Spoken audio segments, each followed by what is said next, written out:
Ma, besok emak dipanggil ke sekolah sama bu guru. Kenapa cucu?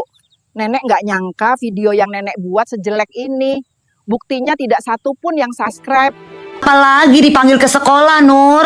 Pasti kamu gak ngerjain PR lagi ya? Enggak, Nur tuh selalu ngerjain PR tepat waktu loh, Mak. Orang pelajaran buat bulan depan aja udah Nur kerjain. Nur juga bingung, kenapa kok tiba-tiba emak dipanggil ke sekolah besok.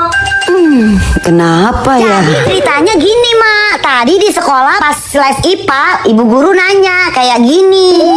Pertanyaannya, sebutkan 10 nama hewan buas dalam 3 detik. 3, 2, 1. Kan cepet tuh, Mak. Terus langsung Nur jawab 10 ekor harimau.